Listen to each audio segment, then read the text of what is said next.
everyone. Today is Tuesday, March 7th, and this is the Teaching and Learning Committee for the School District of Waukesha, Board of Education.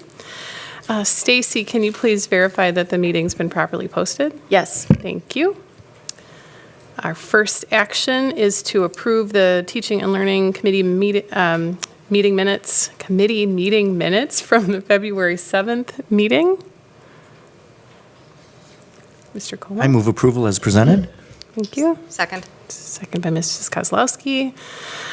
All in favor say aye. Aye. Any opposed? Passes 3-0. Thank you. I forgot to mention that Mr. Zenobia is excused tonight, and Mr. Moore notified us of a emergency, so he will not be here this evening. All right, the next item on the agenda is an opportunity for public comment. We have 5 speakers tonight. Since there are less than 6 speakers, each speaker will be allowed up to 5 minutes to complete their comments. We will notify you at 3 minutes. We expect all speakers to honor our time limit, refrain from using any inappropriate language, and to be respectful in their comments. Speakers who do not meet these expectations may be prohibited from speaking at future board or committee meetings. Speakers are here to address the committee, not the audience. The school board and this committee does not endorse any comments made by members of the community here tonight. We'd like to remind you that of the impact of your words on others and that our children are watching. We commit to communicating with you in respectful and productive ways and ask that you do the same. We also expect that the audience will be respectful of the speaker and of the board and refrain from responding with verbal comments, cheering, applause, or other behavior that will detract from the meeting. Please note that no obstructions can be created between the board and the audience. Visual aids cannot be used, and the area behind the speaker and the podium will be clear during public comment. Also, in order to respect our speakers and meeting participants, please silence your cell phones. Our first speaker tonight is Renee Messerschmidt, followed by Mitzi Keetle.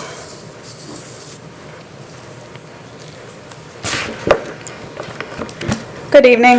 It has come to the attention of many families in the district that videos are being blocked or restricted on the app BrainPop. While the Black Lives Matter protest video has been blocked for all grades, videos such as Adolf Hitler, AIDS, Alan Turing, Anne Frank, Apartheid, Brown versus Board of Education, and California missions are restricted in grades K through 5. The reason these educational videos are being blocked is unknown to the public, nor did the administration communicate in a mass email to the district families as to why. I was curious as to the reason they were removed. According to the current policy 9130.01, complaints concerning educational library materials, when apps, videos, history, social studies topics, and library materials are removed or restricted, the complaints need to be logged.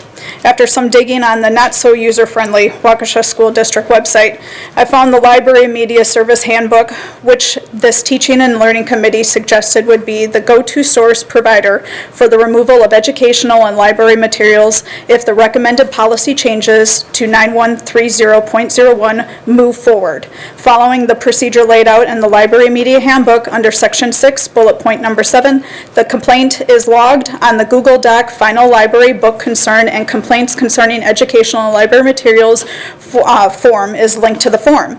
I clicked on the link for Final Library Book Concern and only found books. Strangely, there are no logs for all other educational materials. According to the current policy and the procedure for material removal listed in the Library Media Service Handbook, all complaints are to be logged. Furthermore, the Parental Rights and Transparency Resolution passed in January implies parents have the right to know what their child is learning as well as what is no longer being taught. You can understand my concern for the recommended policy change in 9130.01 goes beyond the removal of the procedure from the policy when it appears the consideration committee is possibly not following proper procedure in the current policy on top of the lack of transparency to families. Are these videos going through the consideration committee process under the current policy?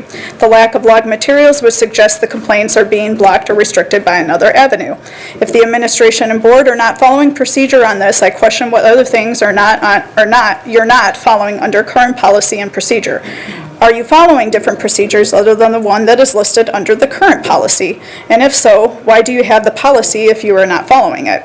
For example, the 4 books listed under the 22-23 Final Library Book Concerns Google Doc Did this committee follow the current board policy procedure for the books, Tricks, Jacks of Hearts, Lucky, and A Girl in Pieces? How does the public know that you didn't use different procedure other than the one you must use under the current policy when you aren't logging all educational materials? By only logging the library book complaints, you leave a ton of room for families to speculate. The public already knows the reason you want to remove the procedure from the policy 2 minutes. is so the consideration committee can change the material removal process whenever they want without voting on it and restricting the public from contesting the removal. But until then, I hope you're at least following the current procedure, and for parental transparency, start logging all educational materials, including apps, websites, videos, historical subjects, social issues, and books, and the reasons for the removal so that the public can see. If not, the Parental Rights and Transparency Resolution and Policy 9130.01, complaints concerning educational and library materials, bears no relevance. I urge this committee to maintain the current policy, leave the procedure in place, and focus on the transparency of all educational materials being logged for the public. Thank you. Thank you, Mitzi Keetle, followed by Monica Whaley. Thank you. I do want to thank those of you who responded to my email questions. And if I am reading it correctly, I am very pleased to see that in the most recent revisions to the library materials complaint procedure, that the process will remain in policy. I can also appreciate that revising language to clarify or be more concise is very helpful, but with the still current proposals, both terms and intent seem to have been changed. Original language was taken out, which previously enabled the public to appeal a decision, but now gives it solely to a complainant. It also cuts in half the timeline to do so, from 20 days to 10. We previously had a consistent working policy. None of the new revisions actually address how to better ensure age-appropriate materials, which not only the board, but thousands of people want. When you consider limiting literature for everyone, that process should be open and deliberate, not restricted and quickened. Why is this item also under the consent agenda for tomorrow's Board of Education meeting? An item that still might be revised tonight.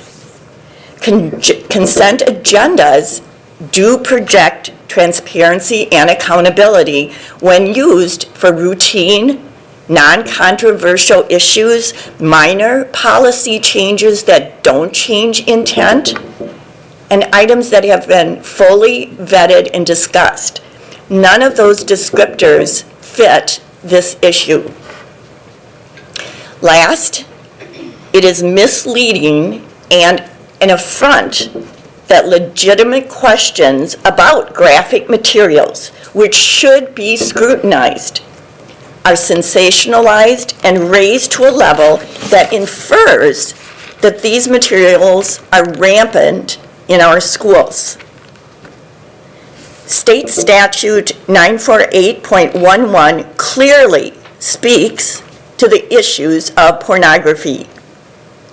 Our district professionals are not and would never consider bringing pornography to children. That would be criminal. Do you not have enough trust in students as well, who, if coming across material that conflicts with their family values, wouldn't put it down or report it? Many people are too stressed to follow all the issues that arise in schools. The tremendous amount of issues that you shoulder. That's why they count on you to deal with things honestly and thoughtfully while representing everyone. People who have the time to be following the issues, want to be part of ensuring excellent, safe schools. Please let your discussions and your positions reflect that you really do want to invite the public in rather than sidelining whole groups of people who may have different thoughts or experiences than what you have. Thank you. Thank you. Next is Monica Whaley, followed by Paul Reese. I am here to voice my grave concerns regarding changing policy 9130.01. What you are trying to enact flies in the face of what this board is responsible for. That being making policy to provide students with the best possible educational outcomes and to be college and career ready. How can our children be prepared if you limit their intellectual freedom, decision-making, critical thinking? This includes learning about and being exposed to social systems, intersectional inequalities, and diversity. Your lack of communication when removing or restricting materials because of complaints from a few people is irresponsible. You are making decisions without allowing the concerned parents and the community members the ability to review and discuss banned material. It is imperative that you keep procedures for the consideration process in place. There needs to be open forum. The hypocrisy of this change in policy is obvious.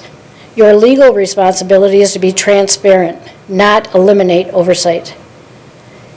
In 1976, Stephen Pico challenged the school board's decision to remove books deemed anti-American and filthy from his school's library.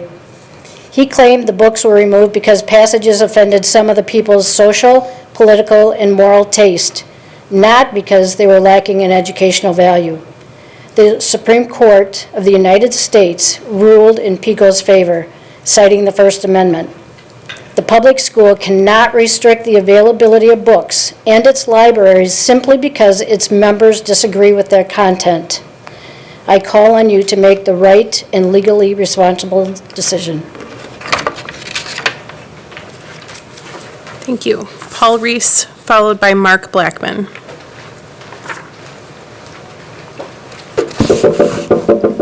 Good evening. I just wanted to rise tonight and just to thank you for all the changes you've made and what you've done with this district and how you've changed the course and the path that it was on.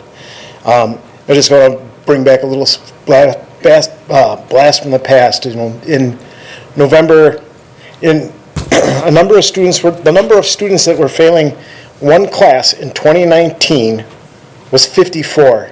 In 2020, that number rose to 92. That was at North High School, an increase of 440.7%. Those were dismal days when we saw that, when we saw the education gap growing by leaps and bounds in this district, when we saw failing was just a commonplace. And certain people took this board over and changed that. If it wasn't for people like Kelly Piasek being elected to this board, we were doomed to keep going. Diane Voigt made a motion and she wanted to change our 4 days a week to 5 days a week, call it face-to-face with an A and B day. So half the kids would still go 3 days a week and the other half would go 2 days a week, and that would alternate. So we would get half the amount of education that they were supposed to be in. The other alternative was in August of 2019, or 2020. We were talked about, this board had voted on going back to school full-time. And we were going to go full-time, or those parents who felt uncomfortable with it would have the option of going virtual. And that was the compromise that was met. And that wasn't good enough for some people. They wanted to force everyone to do what they wanted to do. And that was to ruin education. After they argued for hours that to go into the school building would be death, they turned around and said, okay, we can go just half the time and just absolutely throw bombshell in education, and then turn around and tell me that they care about kids and the outcome of these kids in this district after they destroyed it. I don't buy it. I'll never buy it, what they did to this school, what they did to the school kids in this district. I remember Joe Cuomo throwing his arms up in the air and calling this a lost generation for what they did. And it was unfathomable that anybody with an education history would just decide that we're going to send our kids half the time and expect them to learn a darn thing. So anyways, thanks. Thank you. Our last speaker tonight is Mark Blackman. Thank you. Following up from my comments from last month's meeting concerning policy 9130.01, complaints concerning educational material, library materials, I would like to focus on 2 points about the newest draft of the policy that needs to be addressed. First, there are 2 state statutes whose numbers are listed at the end of the policy that affects the selection of materials for our school libraries. They are statute 121.02, which states that the district must provide adequate instructional materials, text, and library services which reflect the cultural diversity and pluralistic nature of American society.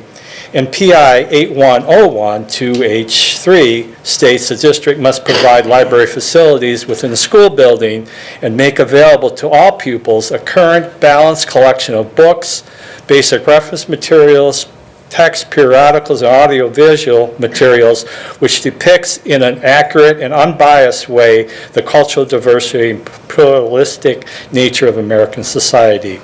These are laws that the library media specialist takes into consideration when they select materials for our libraries. Since library materials are not covered directly under policy 2260, which you refer to in this new draft, non-discrimination, access to equal education opportunities in this paragraph, which is in paragraph 2, there needs to be wording in the second paragraph that states the library needs to represent the cultural diversity and pluralistic nature of American society. My second concern is that the consideration committee or the board committee that would rule on a complaint has no provision mandating that the meeting be posted or open for community comment. Once a complaint is filed, the whole process is behind closed doors. How is the committee to hear a viewpoint opposite of that of the complainant? How are the staff members, parents, or students able to give their viewpoint on materials being considered for restriction or removal? The public has no voice, or how can the board say, if they have no voice, the public, that our libraries represent diversity and a pluralistic nature of our community? Since there's no public transparency, the only person that can appeal the decision that comes from the superintendent is the person making the complaint. Why can't a teacher, student, or someone on the review committee who may be part of this make an appeal to the board? 2 minutes. Although the new draft of the policy does have the committee process in the policy instead of the handbook, it still lacks the public transparency that was requested by speakers last month.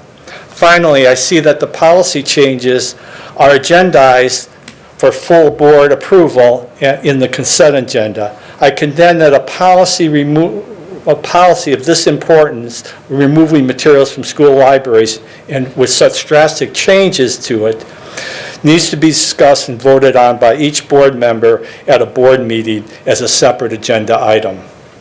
In conclusion, if these changes go forward the way it is proposed, I can only speculate the school board and administration are intentionally seeking to limit the public's input into the removal of library materials. The public and the taxpayers of this district need to know that the school libraries are meeting the 2 statutes reflected in the culture, diversity, and pluralistic nature of American society. What has been proposed limits the public's knowledge and opens up the greater possibility of violating these 2 statutes. I urge you not to accept the policy in the form it's in now. Thank you. Thank you. Thank you to all of our speakers tonight. We'll move into our First action, or second action item for general business, which is overnight field trip request. Ms. Landish? All right, so thank you. We have Joey Highland here. He's the West High School Choir Director, and this may look like a similar trip. It's not. It's similar, but it is not. So he is here, and Joey, please step up to the podium if the board has questions for you. This is an invitational national for top choirs, so we're excited that West is being sort of recommended in this way. It is predicted to happen March 20th through the 24th of the year 2024. So if the board has questions, Mr. Highland is here to answer them for you. Similar processes in terms of fundraising and things like that that you've seen before, pretty predictable with that. Is this in place of an already approved field trip or in addition to? We had a trip approved for this coming June, and I was in touch with Stacy 3 or 4 months ago that we had to postpone that due to the fact that the costs were, I guess, astronomically higher than we anticipated, and I wasn't comfortable charging families that much. So we pulled the plug on that, and I reapplied through Stacy and Jody with this new idea.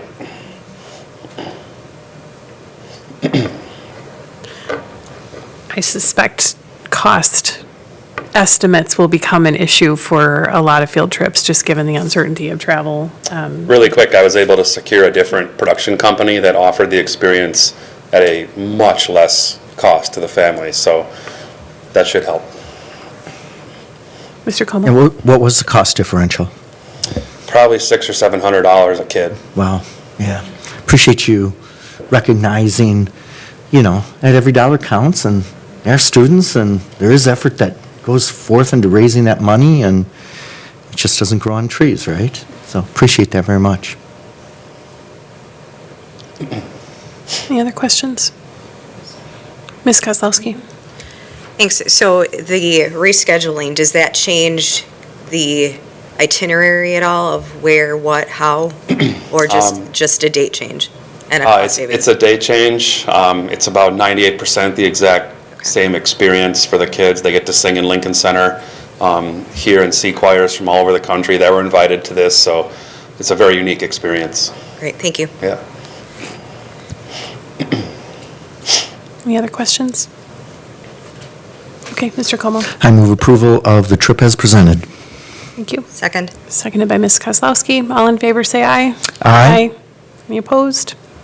Passes 3-0. Thank you. Appreciate it. Thank you. Thanks for being here. Yep. All right, moving on to item F on the agenda, which is review and consideration of approval of board policies 2271, 2271.01, and 5421, early college credit program, Start College Now program, and grading. We have Rachel Herman. Want to set it up, Rachel? Sure. You good for that? Hey, everyone. Welcome. So, yes, so we, so I'm here tonight, and we are seeking a motion to approve these revisions to these policies. This is based on quite a few years back, we made the switch to not require the weighted grade for students who take AP courses. They didn't need to take the test to receive that weighted grade, and so really this shift aligns with that change. In addition, in talking and collecting feedback with many of our teachers, counselors, and parents whose children participate in these programs, these are college-level classes. Our students are going onto campuses, they're taking these classes, and so they are equivalent to an advanced placement class, and so really giving them that weighted credit only seemed to be the right recommendation. I also want to make mention, thank you for Mrs. Herman for setting that up. There is in your attachments an administrative guideline, and I know we don't talk about that much at the board level, but I think this is important because the administrative guideline really gives concrete language for the principal in terms of the comments about principal decision-making. So We did put that in there for you so you could see the guideline as presented as well, because it'll help with supporting the policy.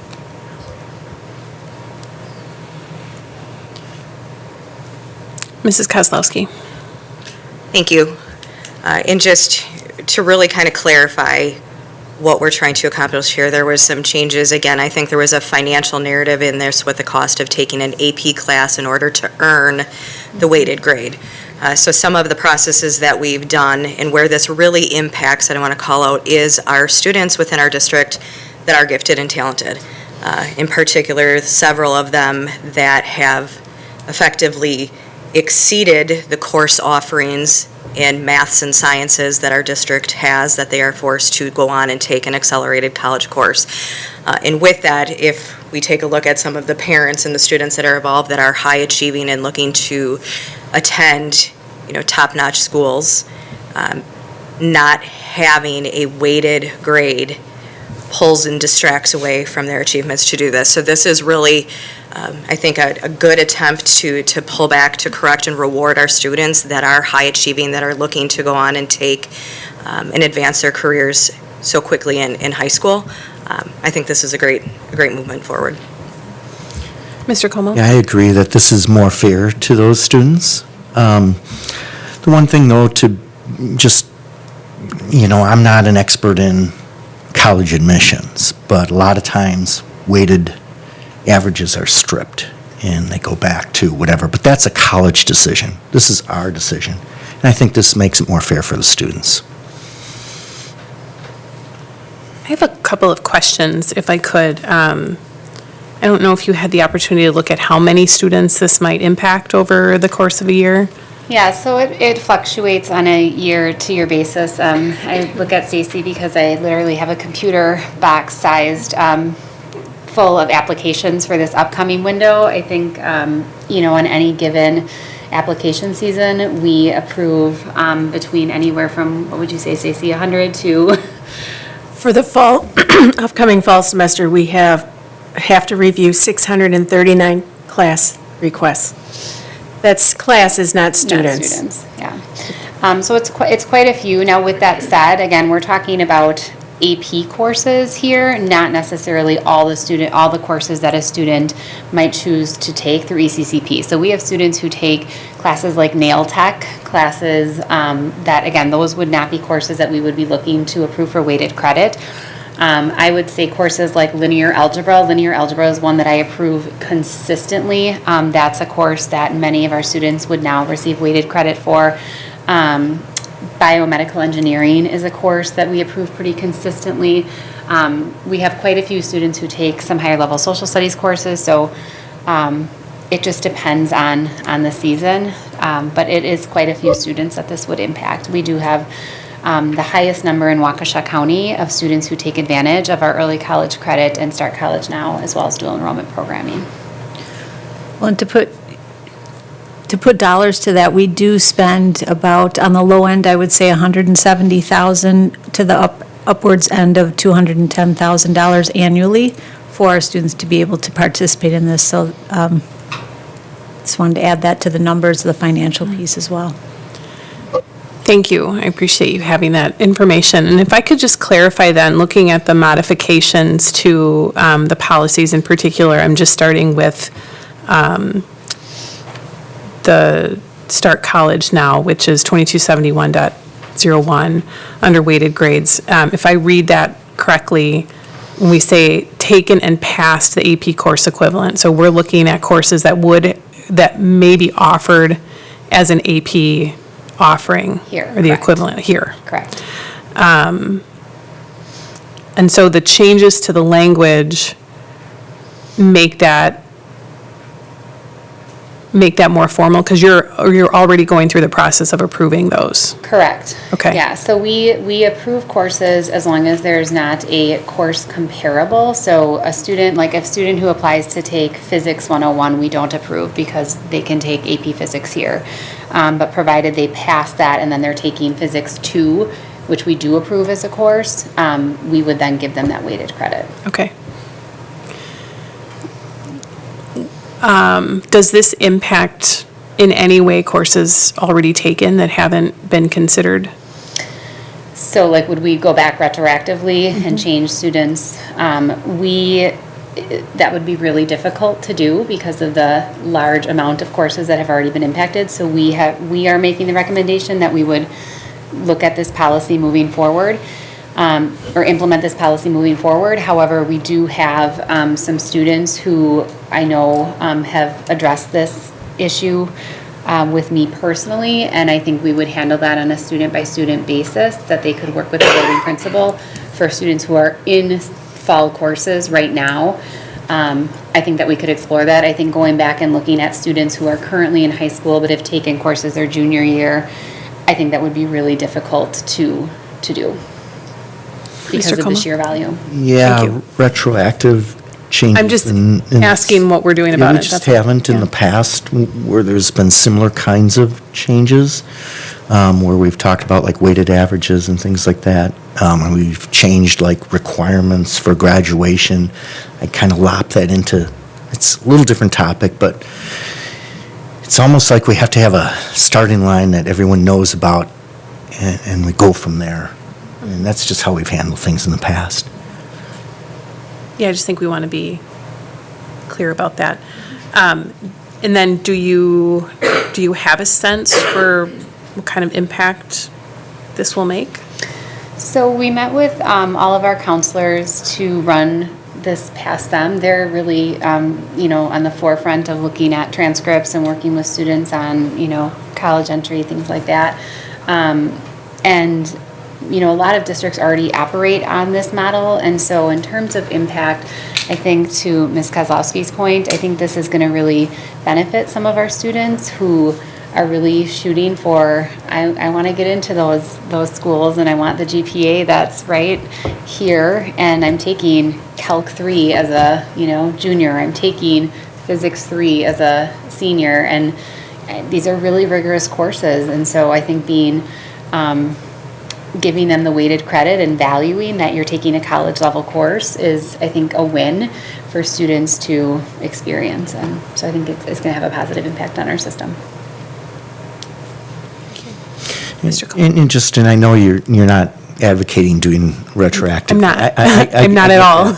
And one of the reasons why we really shouldn't do that is, our top students who are vying for that valedictorian position, they know what the rules are going in. They're making, class choices, and a lot of them are, looking for the extra weighted average. So if we change that in the middle of the year, I'm sure we would get complaints from maybe individuals who came this close but didn't take that extra weighted course. So it's just a fairness kind of thing. And I know you're not advocating for it, but it's important for the students to know what the rules are essentially in the beginning of the year.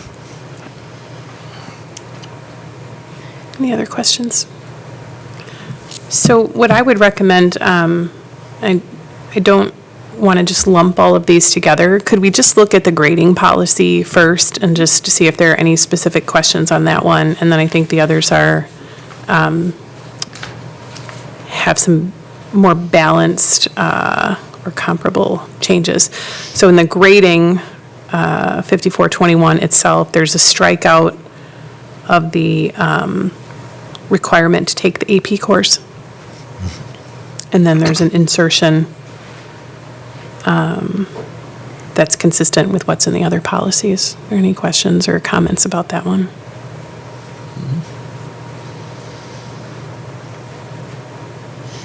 Could I ask for a motion maybe to consider that one separately?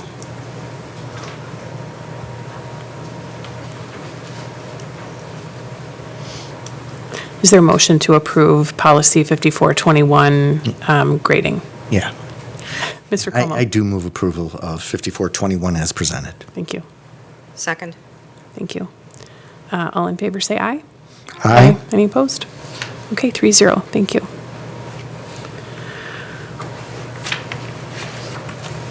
All right. And then 2271 and 2271.01, to the best of my knowledge, have equivalent edits. Any further questions or comments about those two? Mr. Como? I move approval of 2271, Early College Credit Program, and 2271.01, Start College Now, as presented. Second. Thank you. All in favor, say aye. Aye. Any opposed? Passes 3-0. All right, thank you to Mrs. Herman and Ms. Landish for your work on that. We still have one more, though, Did right? we miss one? Yeah, I think. Oh, gotcha. Gotcha. I'm still used to paper, but I'm getting there electronically. I'm getting there. You can't teach an old dog new tricks. Until you click the link and the screen is blank, then you want the paper back. I think we all just had a little glitch here a couple of I'm minutes going, ago. I know I had a fourth one to review. All right. Moving on to item G, which is consideration of Board Policy 9130.01, complaints concerning educational materials, library materials.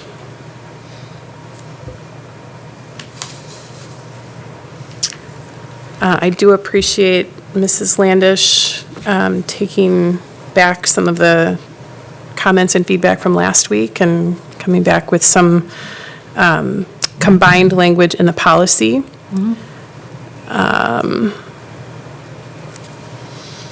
Any comments to start us off? Go ahead. Okay, okay. sure. Just, I guess to summarize, in the second paragraph, we do list policy 2260 in that second paragraph. The third paragraph talks about and does indeed take the language from the library handbook and places it right into policy. Still affirms the 9-member committee and the importance of a diverse group of people around that decision-making process. I think everything else remained the same, so. Those are some of our ads. Mr. Como? So one of the questions and I have is really straightforward, basic, but it is important. I think I know the answer, but I need to still ask it. Are we following all state statutes if this is approved? Yes. Okay, and you guys wouldn't bring forth anything that would put that in jeopardy? No. Yeah, and I appreciate that, and it's complex, and I can kind of understand some of the concerns too, but I think it's important that we understand that we are in compliance if this was to pass this evening. There was another comment made earlier by one of the constituents, and I will commit to pulling this out of the consent agenda and having it be something that we talk about. It is an important policy that I think we should have the full board discussing. So I will make an effort to remind myself to do that tomorrow night. And if you don't, I will. I support that completely. Okay, fair enough. And there was another question as to whether this would be presented, when the board takes this up, whether this would be in open session and would be posted. And I think that if we go all the way down to the last green area, it says the complainant may submit an appeal in writing to the board president within 10 days. The board committee appointed by the president will review the appeal. The decision of the board is final. I made an assumption that just like any other full board meeting or committee meeting, that this would be posted to the public, and I'm assuming that that is correct. Yes, that would follow open meetings law at that very last Okay, so page. we could have constituents come forth during that meeting and, make whatever comments they would like to make on that, so that the board can have a clear understanding of the various points of view that the constituents have. Okay. Well, I made that assumption, just because I know that that's how we work. I don't know if we really need clarity here, but it really does follow the policy. I don't remember the policy off the top of my head of how we have to hold open meetings. So maybe we need to make a reference to that particular policy, add that as we have references at the bottom. To that end, I did come prepared with a modification that I'd like to recommend just on that last sentence. Sure. If you'd like to consider that. There would not be a statute that would apply to us having that conversation in a closed meeting. I would not recommend live streaming that meeting, but I would support having that happen in person. It's not just support, it would be required. So the expectation would be that we're doing that meeting open to the public. So I would recommend that it says the board committee appointed by the president will review the appeal in an open meeting. I also have another modification. What's, I think, missing from this is that board committee would recommend a decision to the full board. I don't feel comfortable having a committee that's designated to review and consider what the 9-person committee has brought forward to make that final decision. So I would like to see that committee would make a recommendation to the full board, and that the decision of the board is final. Yeah, and actually, under the old process or the current process, we did have an instance come up when I served on the board, and there was a recommendation that was made. So, and I think that makes perfect sense. I mean, this committee is the one digging into all the details, and they should have an opinion on it. And I think that's one of the reasons why you have a 9-person committee too, and not an even number or an odd number person committee versus an even one, and just like we have on the board, so that we can actually have a decision that's made. And I think, the list of individuals that are going to be asked to consider a complaint are those who understand our curriculum, understand our students, understand our procedures for acquiring those materials. So I think that there's solid representation there. I think if we could tweak that last sentence.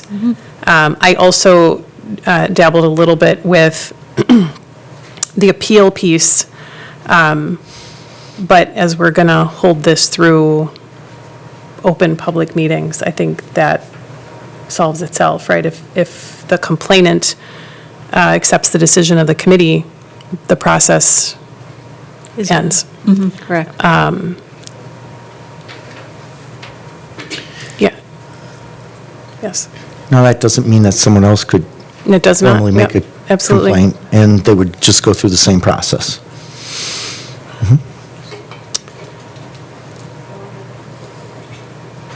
I think that was kind of inherent in.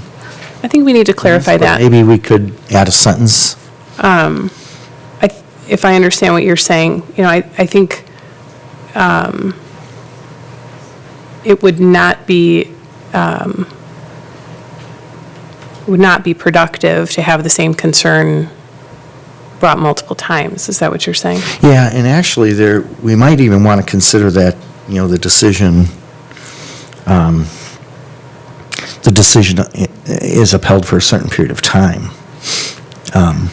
We have something in place for our detachments and attachments, that those decisions can't be brought back after a year. We might want to consider something like that. But then we would have to have maybe the appeal be made by anyone at the specific time. So there's a couple different ways we could approach that. Mrs. Landis, should you have some thoughts about the definitive timing of those decisions? I agree that bringing it back multiple times per year would be highly cumbersome. I don't know if I have a timeline in my head, but Mr. Como, to your point, I mean, we could add a number 8 and say, again, when that 9-member committee makes a recommendation, that recommendation would stand for anywhere, right, from 1 to 3 years. I think the language in the old policy was 3 years. Was it 3 years? Yeah. It was 3 yeah, I years. think it was 3 years. So if you wanted to carry that over as a similar length of time, you could say that recommendation by that team will stand. Yeah, I just don't want to have ping pong happening, right? It's like, No, I think for our staff and. these people believe this, these people believe this, and we just keep going over the same book over and over again. I think if there's two doors to this process, right? There's materials that are acquired, and then there's materials that are challenged and reconsidered. And I think it's rare when an item is actually going to be removed completely. I think there is more likely to be a decision that maybe it moves up from an elementary Grade level. And so I think rather than, I guess, reconsidering the decision to remove something or to move something would be reacquiring that. I mean, I think if a piece of, if a material is removed, should not be reacquired for a period of time. But if it's moved, that consideration to move it back could get really tedious if we don't have a limit of time on that. And again, I think if we get to that point, it's not going to happen very often. I think one of the points that is largely missed and ultimately will be up to the committees, the board and administration, and how they approach these questions under the limits of the law is that we're really concerned about explicit and obscene materials. This is not, it's not a discussion of ideology. I don't think it would even come through committee in that regard. So I mean. we need a time limit. Yeah, so we could say number 8, the recommended decision would stand for a period of 3 years. That could be one suggestion.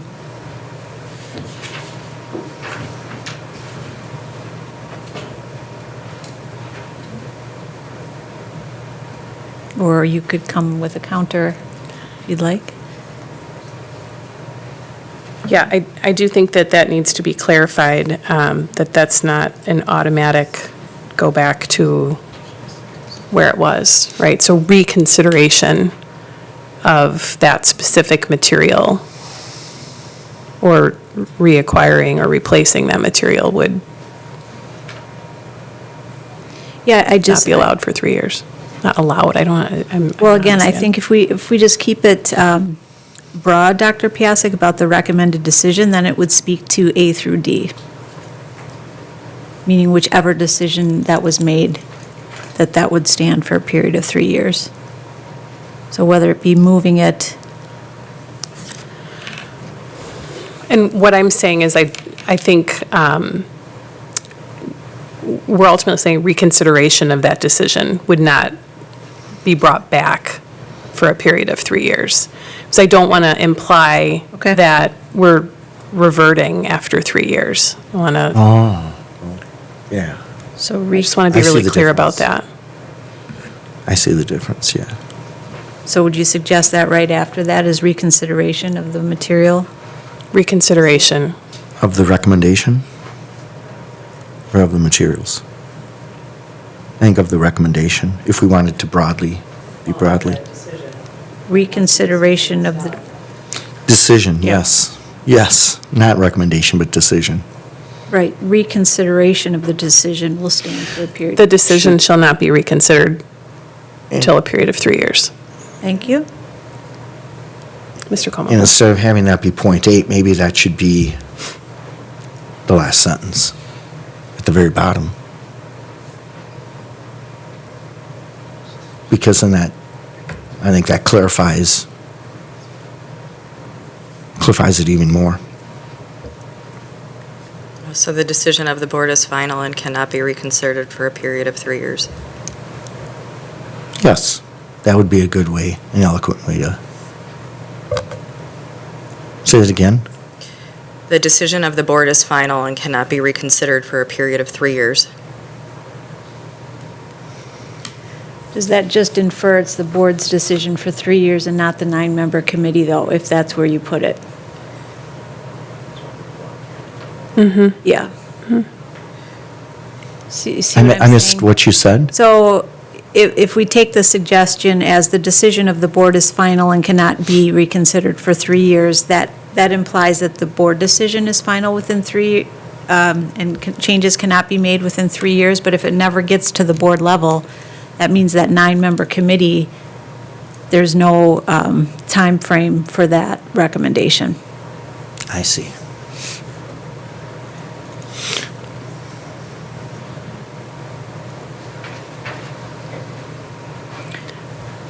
Maybe we need it in both places. We do.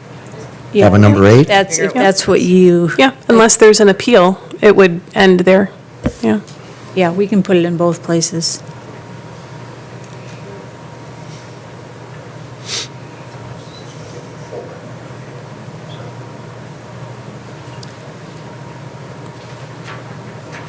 Okay, so this is where my shorthand in high school came. I'm aging myself because kids don't even know what shorthand is these days. Oh, Pat Madden would. So again, That's a name from the past. the suggestion would be to add number 8 and say the decision will not be reconsidered for a period of 3 years. And also, to Mrs. Kozlowski's suggestion, the decision of the board is final and cannot be reconsidered for a period of 3 years. We would have both of those statements in, one as number 8 and one as the very last sentence in the last paragraph. And did you capture the previous comments Yes. about the last sentence? Thank you, Dr. Piasek. Yes, I also have in there that the board committee appointed by the president will review the appeal in an open meeting. The committee will make a recommendation to the full board. The decision of the board is final, and then you have the extension. Correct. Thank you. I would like to also ask just for clarification on the 10 days. I think typically, no matter how much time we give, sometimes it's not enough. Sometimes it's too much, but I don't know what the right number is. But I did want to clarify if we're going to say 10 days, if we're saying 10 school days, 10 business days, 10 calendar days. I would recommend, if we can't be specific, that we just change it to 14 days, 14 calendar days, so that we're clear. Because I think sometimes, if we're not in school or if there's other things going on, it would kind of get tedious. I'm fine with that. Again, that was a carryover from the old policy, just listed 10 days, so if the board's fine with the 14 calendar days as a suggestion. Any thoughts about that? Keeping in mind the meeting would be posted, so this is a public meeting so it would be notified, it would actually be noticed to the public. I think 10 calendar days is sufficient. That's not unlike any other notification in the world that we live in where you have 10 days to dispute. I think that's plenty of time from a publicly posted meeting. So what we're saying, though, is that the complainant can submit an appeal within that period of time. The meeting might actually not happen in that period of time, so there would be additional time for people to become aware of that. Our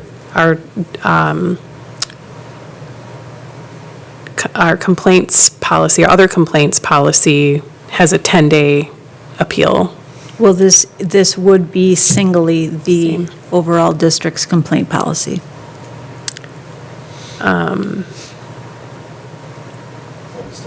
No. Yeah, Oh, not, 9130. okay, and it says 10 days in there. Thank you, Dr. Siebert. Okay. Mr. Coleman? And we may want to consider placing a time limit on ourselves too, so the complaint is made. I don't think we want this to be pushed out 9 months, you know? Maybe we need to have the meeting be posted, or the meeting of the board be within maybe 60 days of the appeal, something like that. We need to have some flexibility because sometimes our schedules can be really cram-packed and we can't necessarily get it in the next week or two. Maybe 90 days, 60 days, 90 days, something like that. Just a thought. Don't know how others feel on that. There may be books to read, so. I think 90 days is too long, but I think 60 is fair. I was going to take it to 45, but with certain timelines of where we are, I think 60 days gives ample notice for all of the committee members to be able to review the material, come together, make a decision, and then present to the next board meeting. Yeah, just sometimes, some periods during the year are just really crazy. And I think this is gonna, this will garner a large attention. This will be a huge amount of work on our part to really get our hands wrapped around this. And, it's not going to be a meeting that's tagged on to it's not just going to be another agendized item for another meeting. It's going to be an entire meeting in and of itself.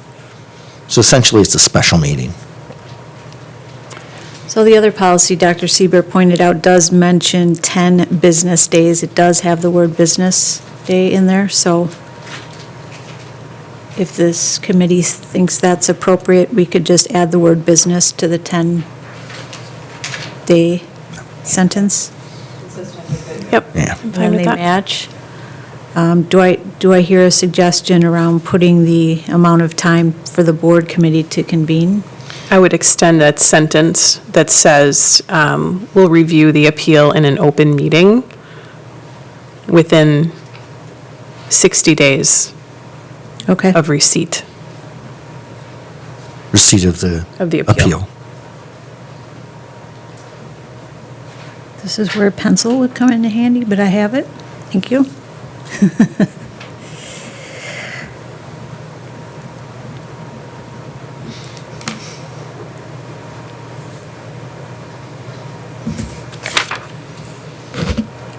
Any other comments or questions?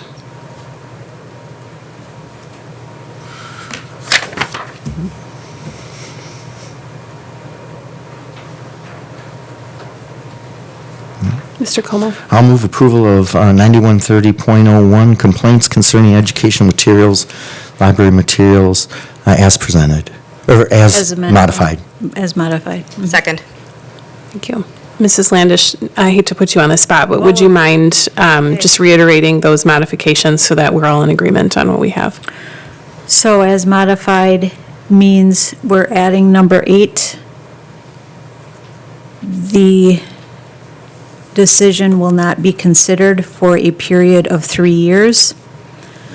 Reconsidered for a period of 3 years.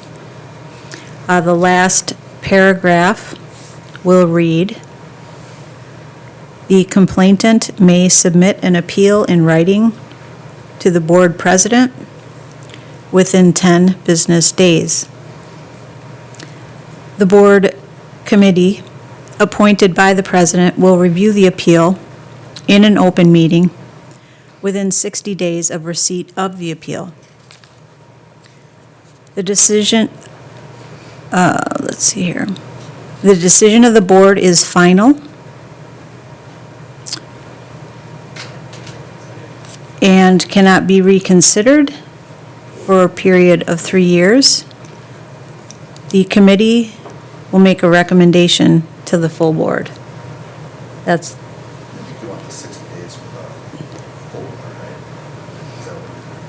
is the 60 days for the committee or the full board? For the committee. For the committee, that's what I had, right. So that other sentence you wanted was the committee, the board committee will make a recommendation to the full board. What I have is the board committee appointed by the president will review the appeal in an open meeting within 60 days of receipt of the appeal. The Yes. committee will make a recommendation to the full board. The decision of the board is final and may not be reconsidered for 3 years. Got it? I had it in reverse order, Yeah, but could it's we there. maybe pop it up on the screen? You know, make the mods real quick, just pop it up. I just want to feel comfortable.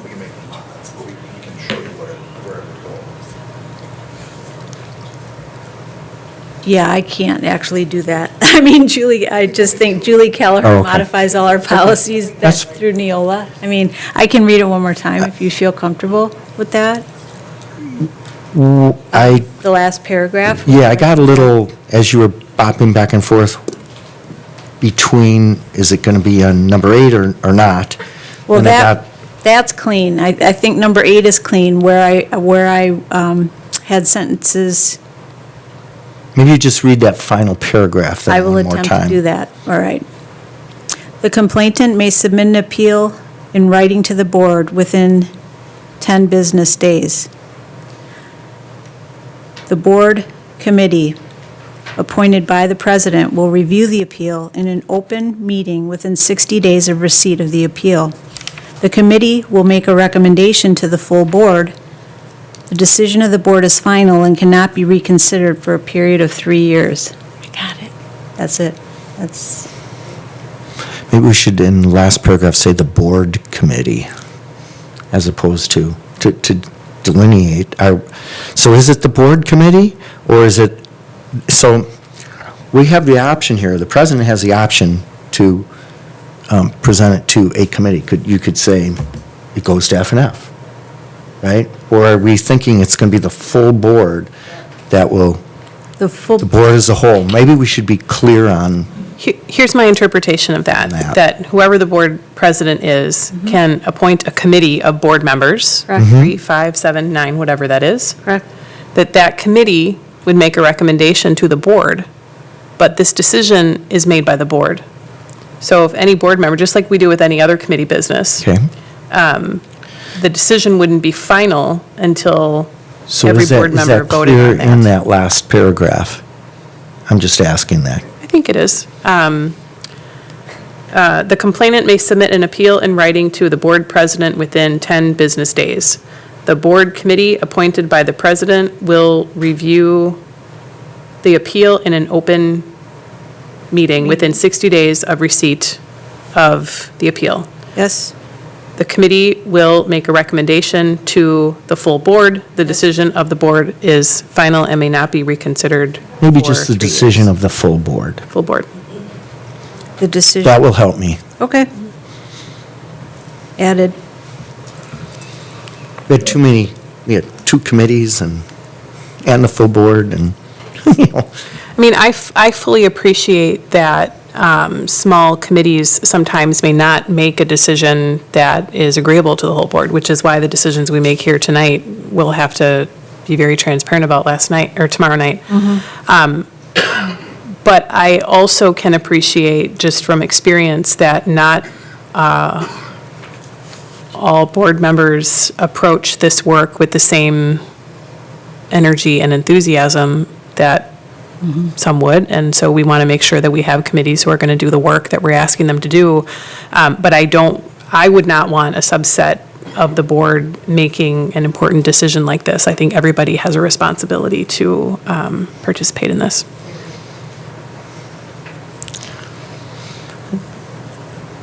And just one other point to discuss a little bit more.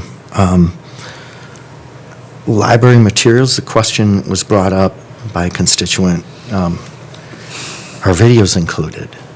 And the way we talk about the materials is, so if it's a video within the library, is that covered by this or not?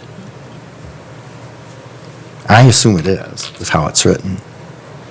So any materials, doesn't matter what the material, it could be a newspaper, it Right. could be anything. Okay. I would Just- agree, but I would disagree on apps that are installed on our students' iPads. So apps, That's a separate process. correct. I would which was agree with the that. discussion or the question from the community. So library, books, materials, educational realms, right? So those that are purchased, those that are within or already acquired, this is what this policy is addressing. The apps on the iPads are district-owned and follow a separate protocol under curriculum and guidance that I believe is separate than this. I'm comfortable with that. I think the other important point here is that this policy was recommended, these modifications were recommended because this is a topic that a lot of districts are wrestling with. But it's complaints concerning the materials. There still may be decisions to have or not have materials.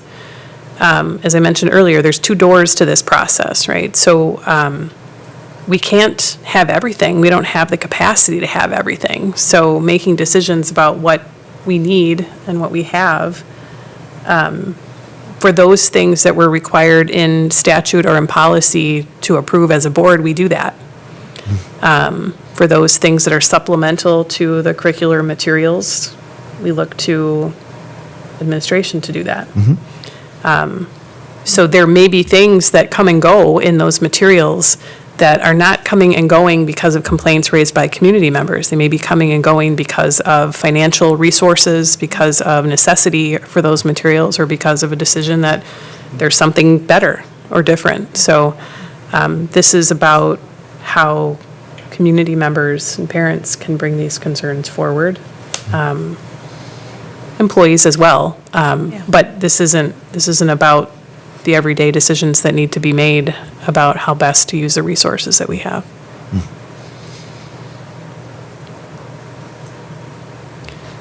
Anything else?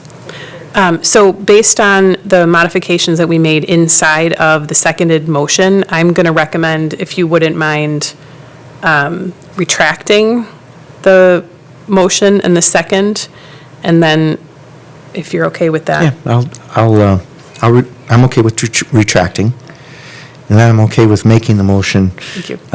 to adopt 9130.01 complaints concerning educational materials and library materials as we finally presented. Second. Thank you. I won't make you read it again. Any final comments?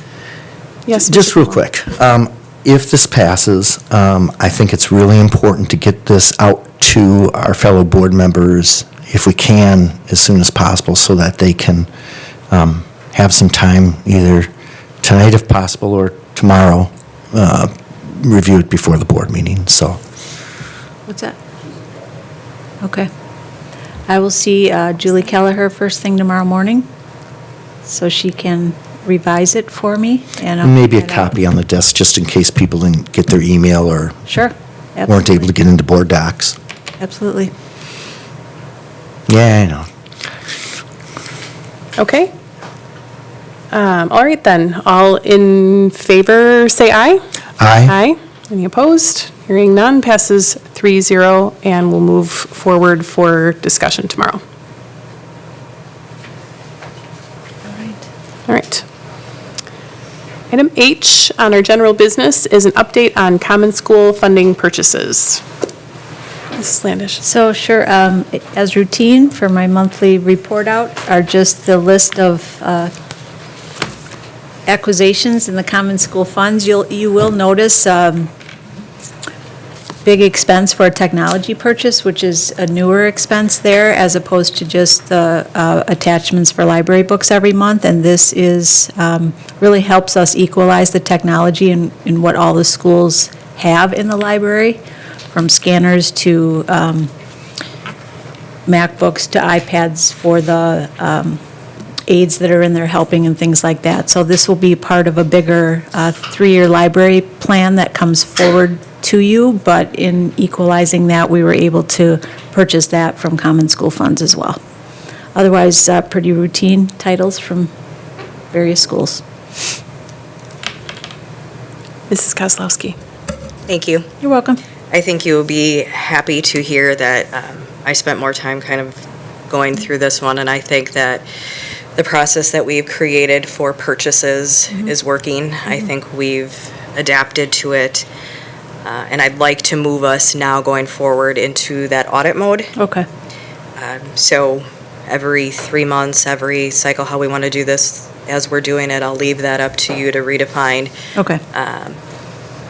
My reference would be that you audit 10% of purchases over the course, and then just report out. I don't think the board needs to see them. I'm grateful for all of your hard work and dedication into reviewing this. I did want to follow up that the review that our library media specialists continue to do is on the full population of our libraries and books. As you know, if I looked, and I think there was a lot of assurance when we did look through the protocols of their handbook and how they're doing it, and how we mentioned even within the change to policy 9130 that we are constantly reviewing the materials that we have for relevancy, age appropriateness, educational matching that we're hearing from our teachers. But that review is still ongoing. And I know that there's still more work to do to get through the vast libraries throughout our district that have collected over time, but that is still the expectation that we are reviewing, making sure that the books are age appropriate and covering all of this. So, yes. But I thank you and the team for all the work on the purchases and to keep that up, and then we can move into an audit mode. Okay. Thank you. Can I just clarify what you mean by 10%? 10% of titles, 10% of invoices? Technically, it would be 10% of titles. I just want to point out that there's 30% increase to the Common School Fund allocations next year, which will put us Probably close to $1 million. a lot of titles. I think there's room to discuss, I think, at that point when this becomes, but that 10% is a normal audit trail, and we can determine how much that is. I think that's open to opinions or justification from Jody and her team, but it does need to be a representative sample versus, 5 books from one line. It needs to be representative.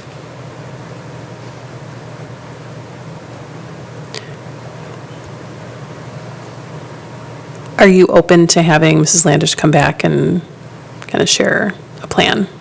Yes. Okay.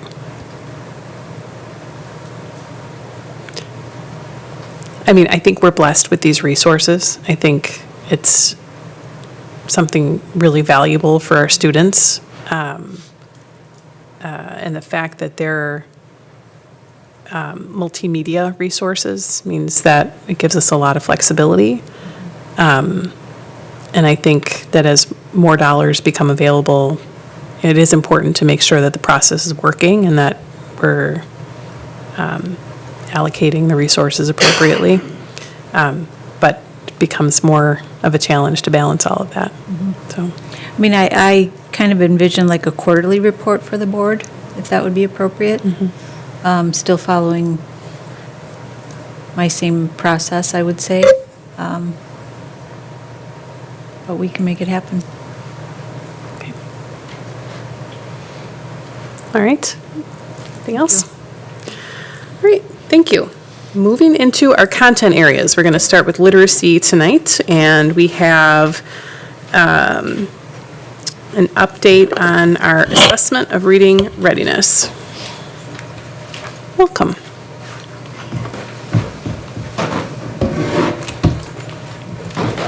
Hello, everyone. Thank you for having us. This is Stephanie. She's one of our school psychs. She served on our EMLSS assessment and data team. So we're here to answer any questions or provide a little bit of a summary or additional information that the group wants to talk about. Also, thank you. You provided us with a lot of background on some changes to the PALS assessment. So I think Mrs. Kozlowski, you wanted to start us off? Thank you. This was a good, so the question I have is always going to come back to this critical age, right, by second grade, literacy, phonics, how are we doing? I like how the change in this is going to reduce the amount of tests, the amount of systems, the amount of timing to do that. How do we think all of this coming in is going to help us with moving the needle forward with reading literacy, catching them, following them, tracking them, helping them? I think I like the unified tools, I like all of that, but it all comes down to how is this all going to work? Are we catching them soon enough? Are we working with them soon? And going through that. And I know that there are steps within both systems, but that's the part that I'm interested to get your perspective on. Sure, I can speak to that. Go ahead, go for it. Sure. I think what is the most helpful piece of that in moving the needle is that it's one system. So we progress monitor students who are at risk, right, who are in intervention. Those are students we're really trying to close that gap for. Right now we have two separate systems. So in theory, this will help us benchmark them, catch those students who are at risk. We're using the same system then to progress monitor them, follow them more closely. And it's really helpful is the teachers then have really close access to both of those systems right together. So they're closely monitoring that. And then when they go to benchmark again, it's again that same system. So we're really keeping our close tabs on it. We're not scrolling through different systems, through different portals to figure out that data and then triangulate that data. It's all the same. So you guys use the word spiraling, which generally in finance talk, spiraling's not a good thing. But I liked, and I just want to make sure that I'm hearing that this system will also allow progression to transfer with the student by grade, right? The same system, so that coming through K through third, that we're not trying to track and re-engineer as to, we know where that student is that is coming in through each grade to track them. Yeah, and that's why one of the reasons the team talked about extending, while the early literacy statute says through second grade, we went back and talked with the team about that third grade KPI, because up until this point, we haven't had one data system that will allow us to look at data over time for multiple grades, and then to use that data to predict our results on the forward assessment, which is that KPI that we're aiming towards. So when the team went and talked about that, we felt that was a huge benefit. I wouldn't say bonus, because I said bonus in the video, but it was a big benefit to our continuous improvement work as part of our system. I think it was great. Thank you. Mr. Como? So this is a tool to track and to record progress of each student. I like the unified tool also approach. It should gain efficiencies. Does it have any impact on what our intervention looks like? Does the tool say, hey, these are the things that you might want to consider for this student? Maybe our current tools do that also. Can you kind of fill me in if there's some hints or some suggestions, and then what do we do with that? Or is it just completely up to the teacher to figure out what's next? Or how does that look? I can speak from a larger picture.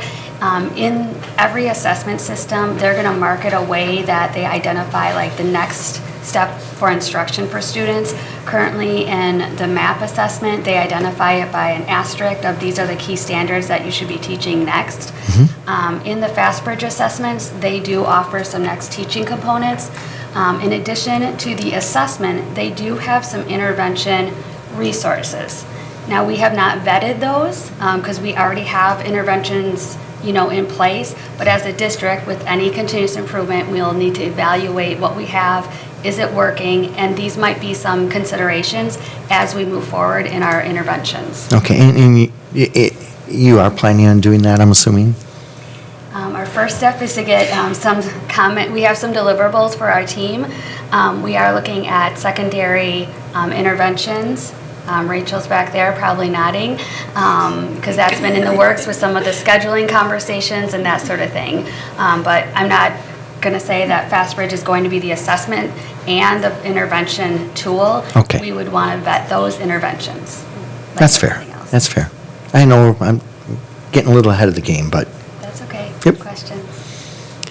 Is there any significant impact to cost of administering FastBridge versus PALS? Yes, thank you for asking. So as part of the early readiness requirement, we can apply for a reimbursement every year. We are not, every year since we've had that requirement, we've been given a reimbursement, but it's not guaranteed. So typically we get $7 reimbursed per student for the licensing. Right now, if you just think about our students in kindergarten through second grade that are required to take a early reading assessment, we have the PALS assessment, which is about over $9 per student. We also, for those students who are going into intervention, we also pay per license, and that is $675 per license for students who are using that. And then on the math side of things, we also pay for MAP for math, which is over $10 per student. With FastBridge assessments, we have one license per student, and that will cover all different types of assessments regardless of the subject. So reading, math, progress monitoring. Our plan right now is to use the FastBridge assessments for literacy, and we're going to actually extend it to 5th grade since we had put this together, just because as our team had more conversations and impact of cost and systems, that seemed to be the likely next step for next year. So it will be $8.25 per license, rather than multiple systems, multiple amounts of different licensing fees. That's good news. It is good news. Thank you. One of the things on our next steps was always about communication, and so I'll just share with you, this is hot off the press from today, but this will be the assessment update that principals will be sharing with all of our elementary teachers this week. So I'll just hand this around, it's just a little flyer. I'll use this to also do the same communication for secondary around the progress monitoring information, so. Thanks.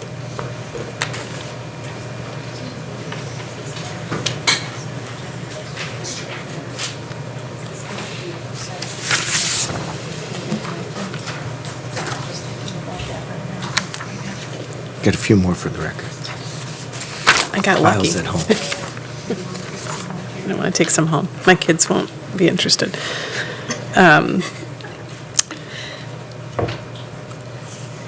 So did we need to take an action on this, Jody? We are not agendized to take an action I see that, on this. and so I'm just, I don't usually like to bring things to the board with a one and done. I like the board to see things before I ask them to take action on it. So we can come back next month and just have the actual approval at that time. I mean, that's why it wasn't just put here as a one and done, so are you okay with that? Just previewing that we'll need you to take action on this item. You don't have any time limits on this, or at least, Jen's not happy with that because she wanted to put in the purchase requisition like last week. I understand that. We'll work around, we'll have to adjust our implementation plan, because we're working to get our systems Training. integrated. Yeah. And we can't have our training until the systems are integrated, so we can adjust. Mr. Como? Although we couldn't make a motion here tonight and be within the law, we could no, we're not within 24 hours. No, we're missing 20. But do we have a less than 24 hour? If we wanted to actually approve this, if it really made a difference, we'd really want to, you'd really want to be crying right now, Jen, like you really want this to go through.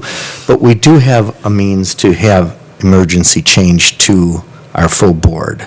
I don't know if it's worth that or not. I'm just trying to say that is a possibility. There's a 2-hour provision in statute, but it's generally speaking, I've never used it.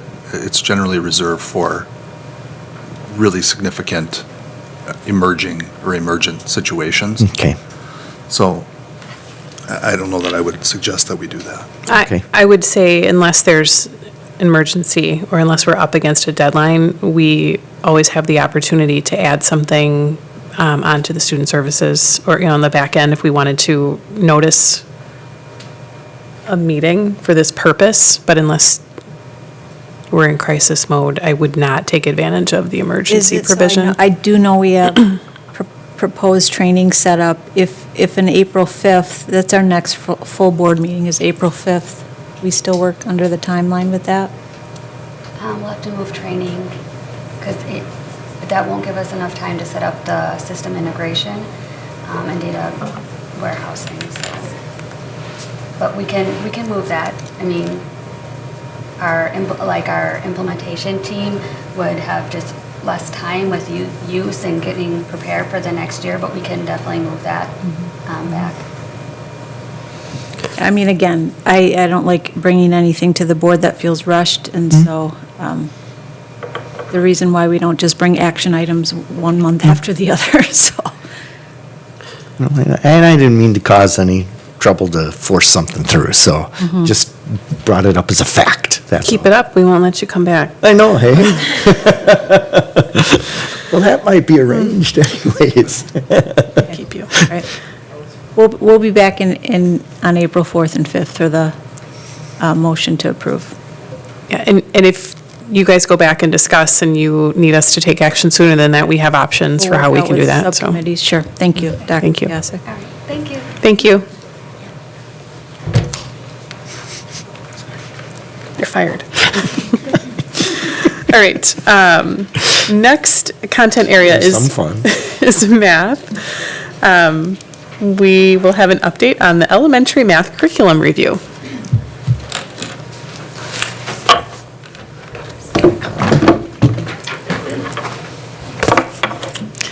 We have Melissa Yao and Rose Palmer. Welcome. Hello, thank you.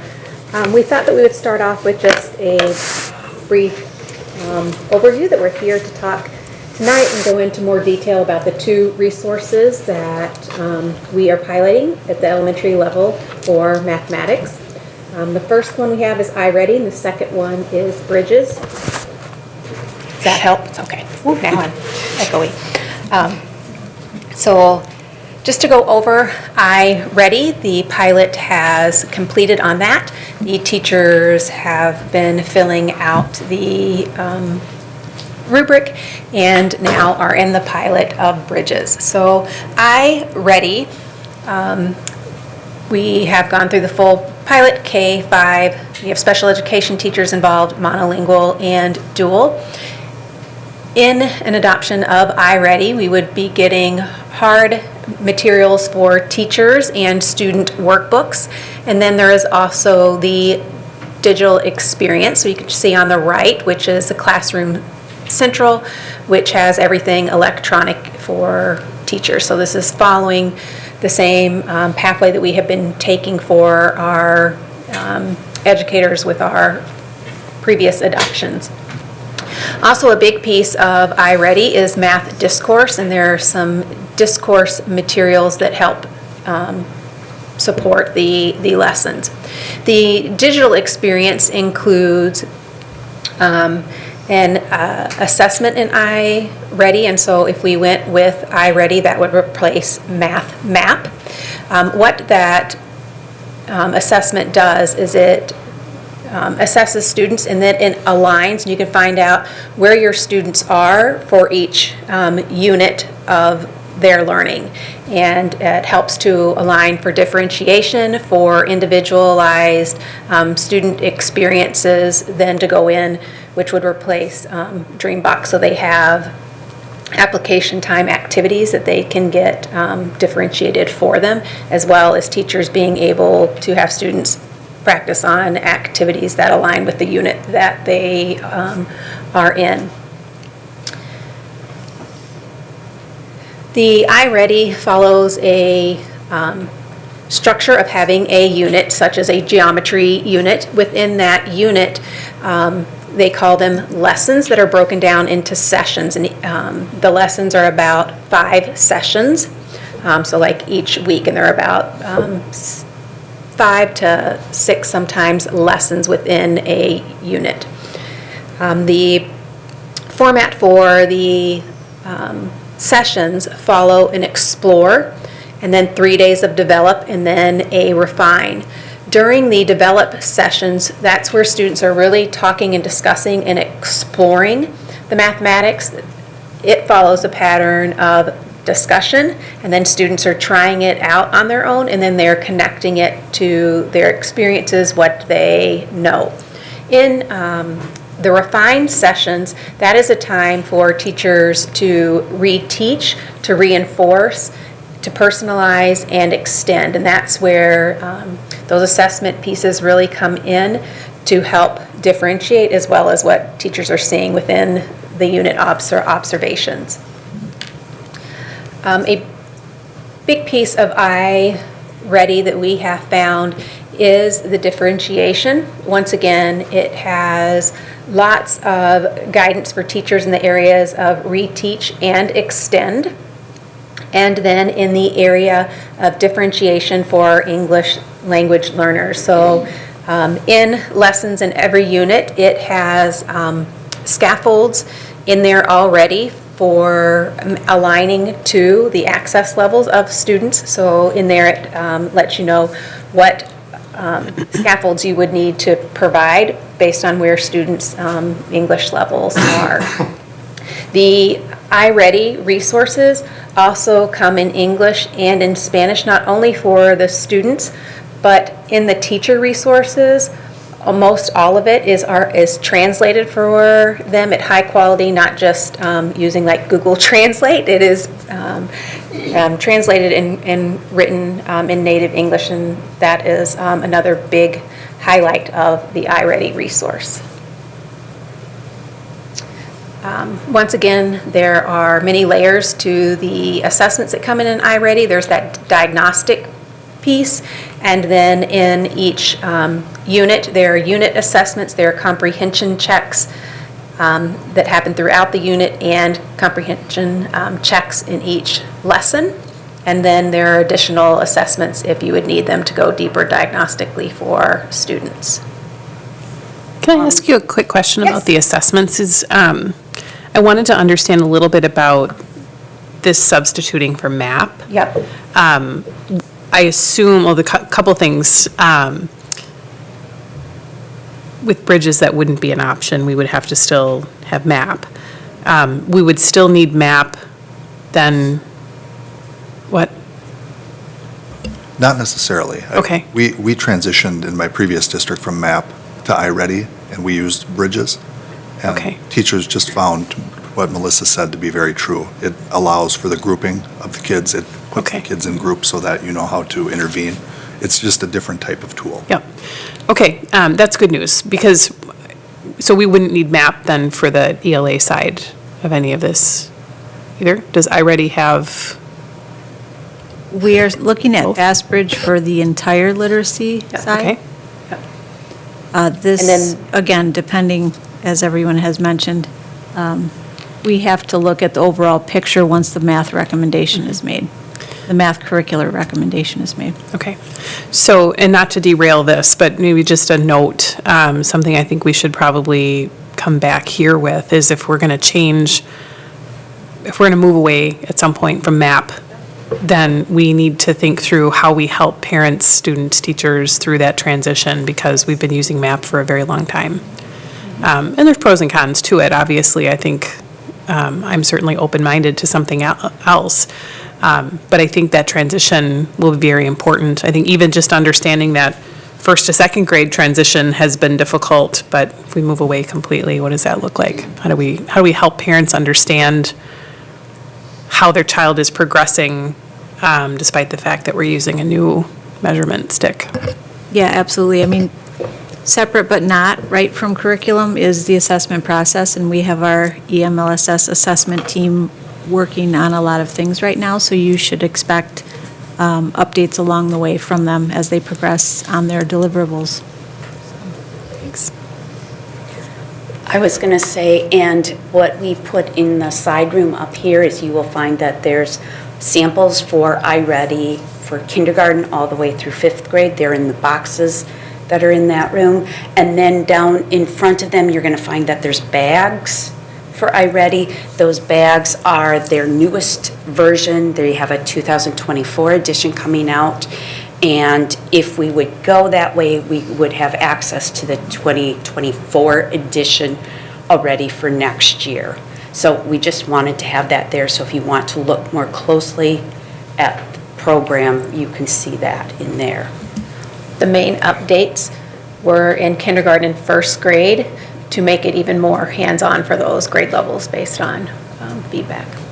Okay. Mrs. Kozlowski had a question. Yep. Thanks. I got stuck a little bit when we start talking about assessments and trending and KPIs, right? My head just kind of exploded a little bit. That I just want to make sure that wherever we land with what is recommended, that we are able to continue out KPIs relationally so that we can see the trending of the students? Okay. Absolutely. They're always at the center, quite honestly, they're at the center of our decision-making. Absolutely. KPIs? Yeah. Yes. And I was going to say, just knowing, depending upon which assessment we go with, the iReady assessment does give national percentile, just like MAP does, as well as projections for achievement. So I think that would transfer real well as whichever way we would go. I thought I heard Melissa say forward projection. Yes. Yes, Okay. I'm sorry, forward, not achievement, forward. Looking at bridges, again, before we go into materials, I only have in there right now our kindergarten number corner manuals, and I'm working with Hadfield to get a unit for each of the grade levels to bring in. I am looking at having those in there by next Tuesday, so that if you want to look at manuals for bridges, you can see what that is. And as you can see on this, You do have digital access through what yes. we gave you last week or the week before. You should have the digital piece.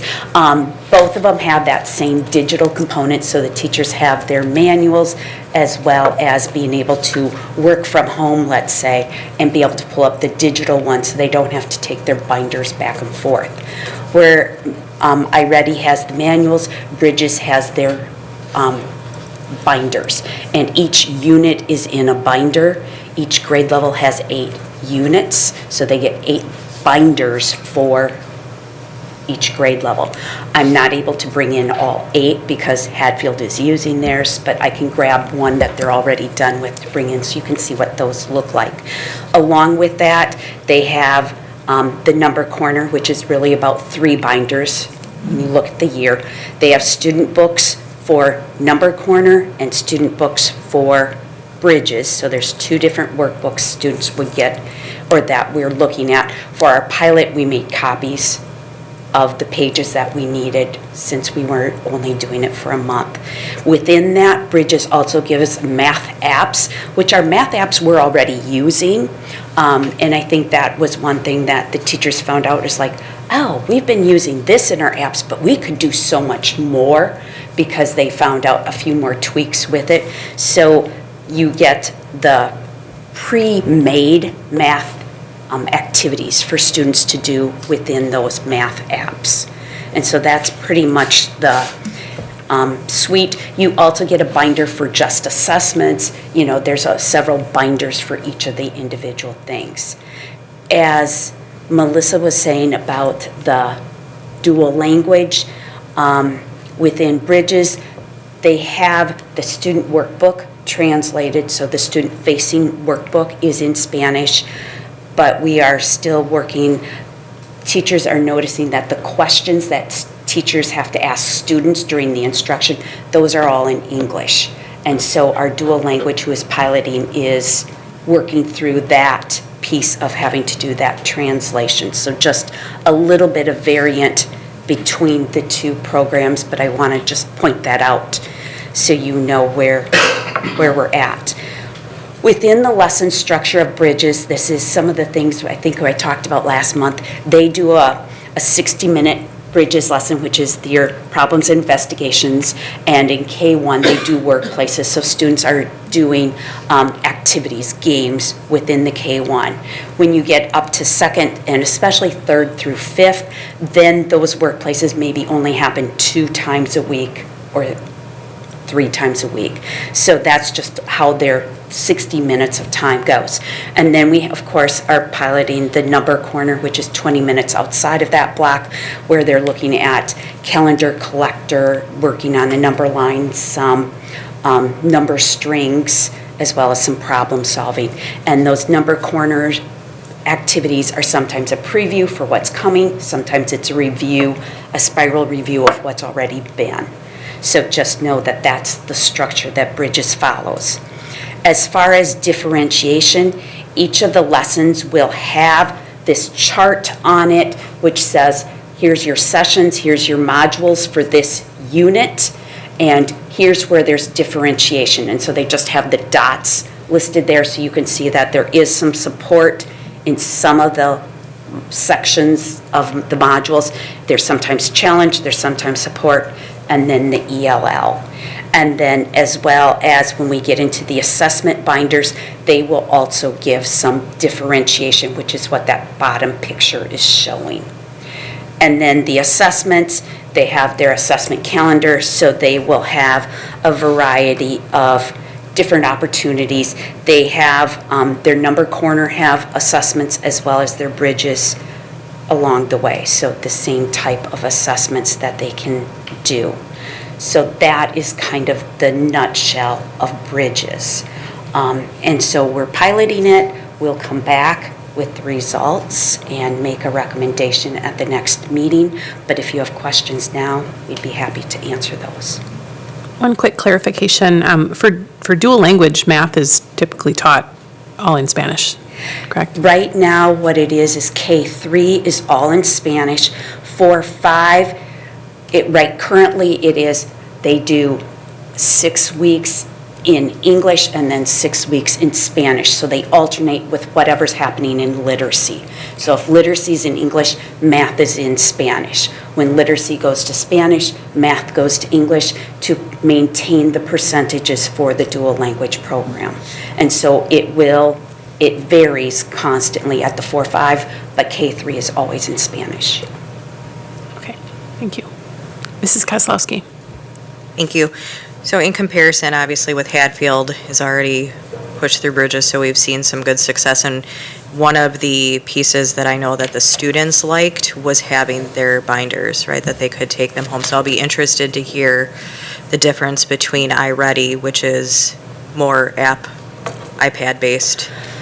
They do have their own individual student workbooks and piece. The additional piece is iReady has a component to it that is similar to Dreambox. So if we went with iReady, we would not continue with Dreambox because it would have that Misunderstood piece. that. No, that's a great question. And I was going to say, and that's a common thing when they hear iReady, we think of iPads. Right. But they do, it's really paper pencil based. They do have the personal path, which is, like I said, like Melissa said, that would replace our Dreambox or our Matific at that point.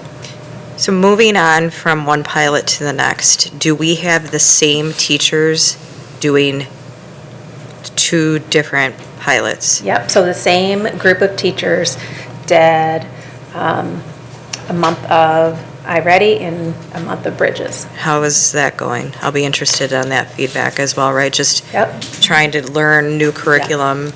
Yep. I think the advantage of doing that, then our teachers are able to give a clear idea of what's working. If we had, because I know that was one question they asked, like, will half do Bridges, half do iReady? And it's like, but then you don't know what the other one is to do a fair comparison. So. And they're moving on, right? So they're different lessons. So you would start in iReady and you're starting in lesson 1. By the time you get to Bridges, we're in lesson 3. We ended up, for iReady and for Bridges, we aligned it as best we could to like our current unit. So if we were in geometry, they did the geometry unit in iReady, And then we moved on to fractions, they did that there so that our students weren't missing out on content, right? Because we don't want it to be a penalty to our students. But they are able to compare the resources, rigor, time that it takes to prepare what's in there for scaffolded supports, those kinds of things. Good, thank you. Yeah. Mr. Como? I know when we pilot things at the secondary level, we get student feedback. Do we do that at the elementary level? I just was curious. At certain grade levels, we have been collecting some of our teachers have been collecting some student feedback, so we will be bringing some of those scenarios to you of what students are saying with the resource. Either we'll be coming to say either Bridges or iReady is what we would like to recommend to give some more information about that next month in April. And so some of that will, of course, be the teacher feedback as well as some of the student feedback. We don't do it at all the grade levels, but we do have some from 3, 4, and 5. Okay, thank you. Anything else? It's my happy place. I'm good. Well, we will be back in April with the recommendation go more in depth. We will more than likely have a teacher or two so you can hear from them, or else have lots of examples to share with you. And then we'll be back in May, of course, then as an action item asking for approval of either of the resources. All right. Okay, thank you very much. Thank you. Right, moving on to science. I have an update on our secondary science curriculum, phase 1 of the design process.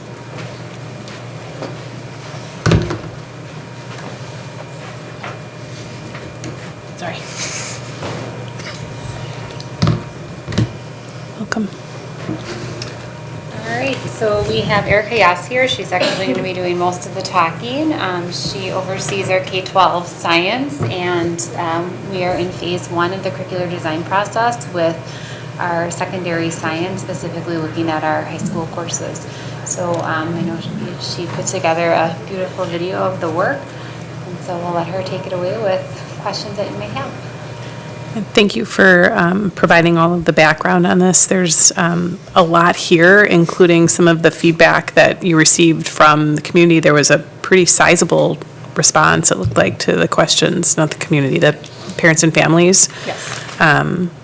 Around science. I did maybe just want to start with the vision document, because if I'm not mistaken, we have those for all curricular areas. Correct. Has this been modified at all, or this remains the same, or is this new specific to this revision process? This is new to this, I'm sorry, anybody of us can answer. It's new to this process because this is the first time that science at this level will undergo this process using the curricular design process. So you will see these front pages for all subject areas, departments moving forward because it's built into the process. Okay. All right, I'll come back to that when we get to social studies. But okay.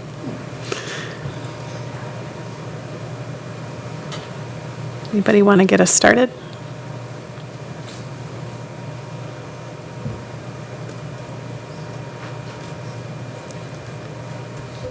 I mean, this, again, like I'll start and just say this is Erica's introduction to you all, that we're starting this process, right? So you're going to see Erica quite a bit over the next year, I would say, with updates similar like you have for literacy and math. So this is just Erica's way of reviewing the leadership moves that she's doing with teachers and how we go about the process. I will kind of jump in and get us going. The course progression is very helpful. In terms of electives or progression, is that part of the process here? So be revisiting the progression in addition to the electives that are offered, including the AP schedule? Yeah, very, very similar to social studies and math, how we've been going through those. We start with the required courses, And so Erica spoke to biochem and phys, but as part of the physics, but as part of the revision, she will be looking at the entire progression, and that will include those other elective courses. Did you have something, Mr. Como? Yeah, so you have, and I appreciate the achievement data, and I appreciate the survey information. So can you just share with us, what do you do with that? So being a K-12 coordinator is helpful because we can see the whole scope. So the survey data and the achievement data was used at all of those levels with those in the meetings. With the high school team, what we did is we used that ladder of inference to kind of figure out what is this data telling us, what do we need to focus on, what is the most important, and what can we affect with the curriculum. So we broke into our science committee and broke down into smaller groups. Some groups focused on the family survey data, and what is that telling us? We compared from the initial 2016 data to their current one. Another group focused on the student-teacher data. Another group focused on our achievement and our subgroup data. And we went through and picked out what are the top 3 pieces of data that we think we can impact in our curricular process. And then we'll use that as our non-negotiables and our building point for as we look at curricular resources. Are we able to hit those needs? Can we move the needle? And then again, hopefully review that after we implement that curriculum and see, are we doing that? With elementary, because we implemented a curriculum several years ago, and with middle school, we were able to look and say, did we make the gains that we wanted to? Achievement-wise, perception-wise, through all of our stakeholders, and we could see growth in many of those areas because of that perception. So what made the top 3? For high school, so that was in the presentation. It was mostly teachers feeling that they didn't have a curricular resource that they could really come from, which was an important data point. Students being able to go outside. How are we able to get our students outside and exploring the natural world?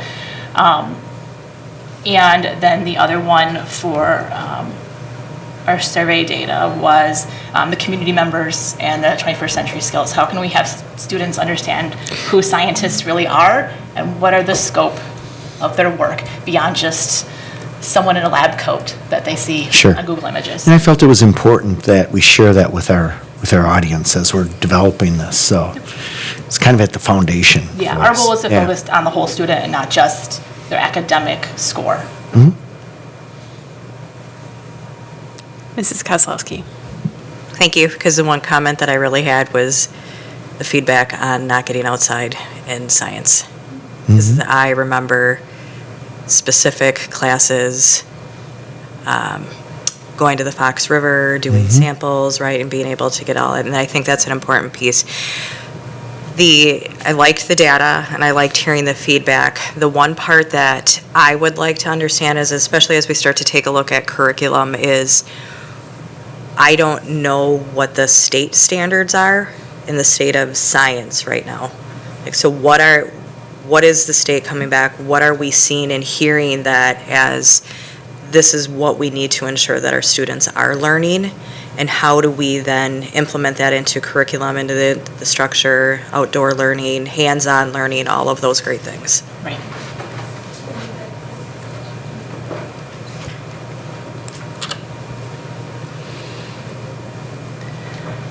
And I think they might actually be linked on that Appendix A, but I can't remember. Somewhere on that really long document. Yes, so Appendix A that's in the summary should have, it lists the standards, and I believe they're linked right in there. If not, I can work on that.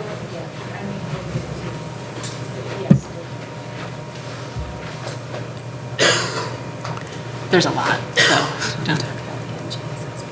Yes, so that is a good question. So the Wisconsin state standards are a mirror of the national science standards, NGSS, which is what, when we did our last curricular review, we were operating under. The Wisconsin standards for science add a local aspect to it, which is something that we'll make sure that we add. But in terms of the actual content standard, they're almost identical and what they are. When the WSS came out, we did a crosswalk to ensure that we were covering those as well. So if you're doing one, you're doing the other. And the state gives you leeway to use either of those documents. So just to one follow-up on that, so teachers are self-curating right now? Correct, at the high school level, yes, unless it's an AP course. Okay, thank you. Let's maybe talk a little bit about the timeline. So there's the broad scope, the whole program, and then there's going to be individual course-related things. So what does that look like from a timing perspective? So this next school year will be the biochemistry and physics curricular resource phase 2 process, and then with the implementation being the 24-25 school year. And once they're implementing, that will begin the process for the science electives, which would be the organic chemistry, the anatomy and physiology, those courses. Then looking at, do we want to bring in other classes? Do we want to add different electives? Which comes down to when you have the 3 required courses, there isn't a lot of wiggle room for allowing electives. We offer quite a few already, but that will be the time in which we open up. Do we get success with these electives? Do we want to bring in more? Do we need to adjust what we're doing?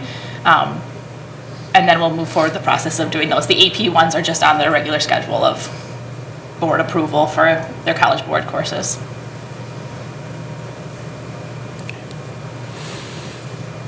There's a lot. It's, I mean, it's great to see, and I know you're taking on a lot here, so it's good to have kind of that starting point, and I'm looking forward to seeing what you come back with. I guess my last thought was just in terms of, I know we've applied, over the last couple of years, we've had the opportunity to apply some of our ESSER resources to curricular enhancements. We're continuing to move down this path. So I'm assuming we're budgeting appropriately for those and anticipating that need when the time comes. Yeah, all of the above, right? So, yes, this was not a part of the ESSER proposal, as you probably know, but that is something that is a need in this district. We haven't had instructional resource funding mechanism that isn't separate from the current, like, teaching and learning budget, of which, again, is about 1.2 million for the entire system. So it's something that we are cognizant of. We're going to definitely feel it in the next school year after the ESSER monies run out, but it's something that we will continue to prioritize because we know it's necessary and long overdue for our kids, so. Right, these aren't nice to haves, so. Okay, anything else? Science. Right, thank you. All right, thank you. All right, and we covered all 4 bases today. Social studies. Secondary, grades 6 through 12, social studies update. We have Rachel. So the one thing I noticed when we got to the social studies part was normally you would attach the social studies vision statement to that agenda item, and I didn't see it, so I was kind of wondering, did something change with it, or it is what it is? Okay. Nothing has changed Okay. with it. No, I can definitely put it in this Friday. No, that's okay. Board update. Yeah.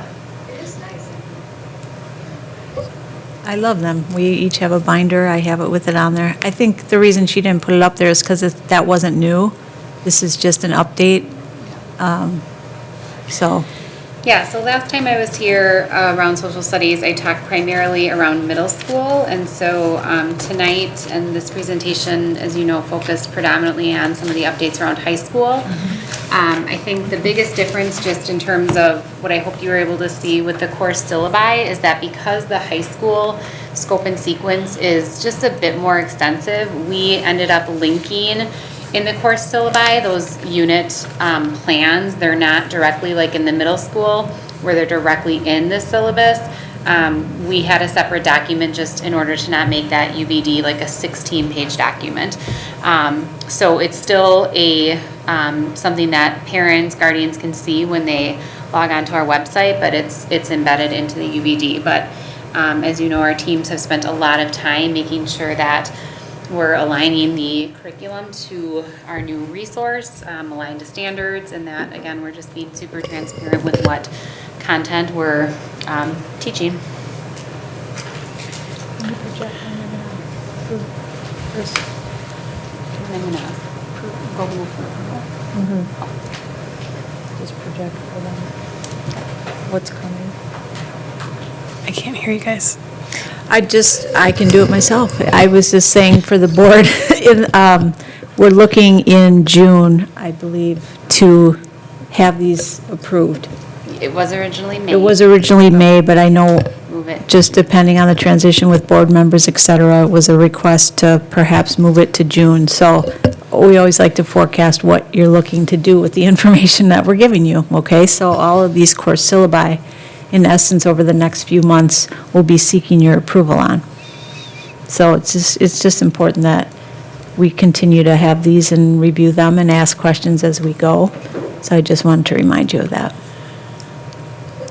So I would like to just follow up on that, and also had a couple clarifying questions. So some of these courses, especially the high school sequence, so we've approved textbooks, so we've approved new resources with the syllabi that we had. So the syllabi is changing, but it will align to the resources that we've already procured. Correct. So the syllabi in front of you that we have gone over the last 2 months, so 6th, 7th, and 8th, and then the ones that I reviewed in my presentation for tonight, the human geography, world history, U.S. history, and then we were able to get criminal justice done, which was exciting. Those are the ones that we're seeking approval on that have been redone to align to the new textbook resources that we've been able to purchase. Okay. So if you're seeking approval on these for May, will you be coming back again next month, or are you skipping until May? I most certainly can come back next month. I hadn't planned on it, but I certainly Yep. can. And I'm just wanting to clarify because we'll have the board reorganization that happens in April, and I do, and we can make a note of this in our committee report tomorrow to the board to just ensure that everybody is getting up to date on these so that Absolutely. they're ready. Yep. Yeah, and I certainly can come back. I mean, that's not a problem. Yeah, and I don't think it would make sense necessarily to have you come back in April because you'd be, Sure. yeah. So help me understand with the May decision. So these syllabi go into effect, obviously, starting fall. This is what the teachers are going to teach to. Correct. So I know you want to get it done, but there's not a statutory time sensitivity to any of this. So if we No. had a committee that said they needed more time with the materials, we could let them have it. Absolutely. Our Okay. teams right now are, in essence, piloting, right, this sequence, and what we do is we come back and we say, okay, we need to adjust this, or this is taking too long, and so we're making the most informed decisions we can. But no, we're not going to do the heavy lift around the full implementation until they're approved, and that happens in the summer. So, I mean, ideally before I don't think we have a July T&L board meeting, so the June board meeting would be most ideal to make sure that they're approved by, so that we can have our curricular teams meet in the summer to do curricular work. Yeah, that makes sense, because I think our August meeting is going to be late, so we have to get it done by Yeah. June. Okay. What else? Mrs. Kozlowski? I'm just looking through the syllabi. I appreciate them. Very detailed. It looks in good. How much of the high school is still self-curated? Right now we have, in specific, I'm talking about human geography because we're double using the material. Can you walk me through that again as to how that functions between the two levels? Sure. So the AP Human Geography follows the AP College Course Framework. So their units of study are directly connected to what the College Board says that they need to teach. Whereas in regular Human Geography, they don't move at that quick of a pace, so they don't cover as much content. They still use that textbook as a resource so that they're not pulling articles from left and right or going onto Google to search. So they're still using the AP textbook. They're just not teaching to as many units as what the AP Human Geography course is teaching to. So same syllabi, just the AP would expand further at a more rapid pace. Correct. right?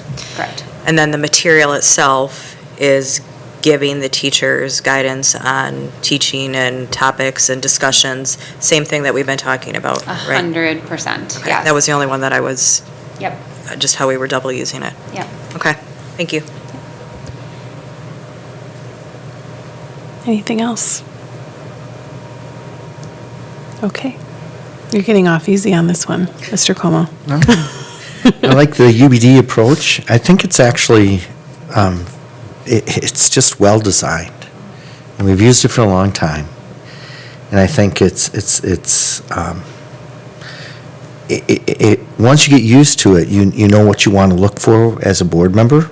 And, I was pretty impressed with the criminal justice one. I was surprised to see it. It looked pretty cool, actually. So I think students it should be pretty fun for them and challenging. It's not, I don't think it'll be easy. Yeah, that used to It be one shouldn't of our be. transcripted courses, and then we had a kind of a breakup with WCTC, but this is all a testament, I hope, like, to the teachers who are doing this work.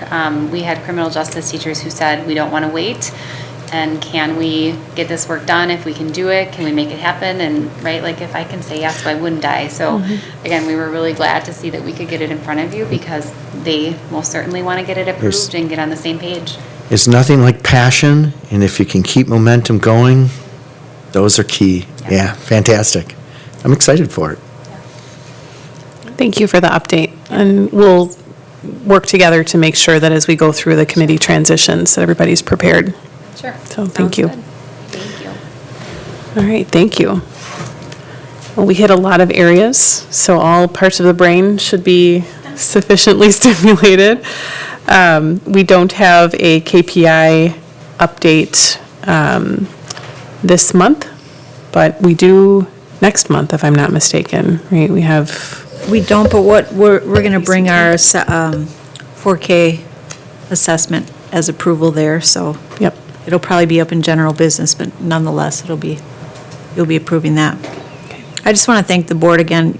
Rachel mentioned our teachers, and our teachers are just hungry for the resources. They are working hard, both in the recommendation process and the implementation process, so kudos to our teachers, but it's a lot of work for the board. We all know we expect, this is happening at a rapid pace in many areas, so thank you for your continued due diligence and being ready and being prepared. So I think we're starting to see some of the effects of the work that's been happening for the last couple of years, and that's a real positive, and it's just a testament to everyone kind of pulling together and us digging up the financial resources and the time resources that we need to make it happen. So, yeah, appreciate it. All right, any recommendations for future committee topics? If not, we will see everybody back here tomorrow night for the meeting of the full board, HR at 6:15 and full board meeting at 7 p.m. Okay, thank you.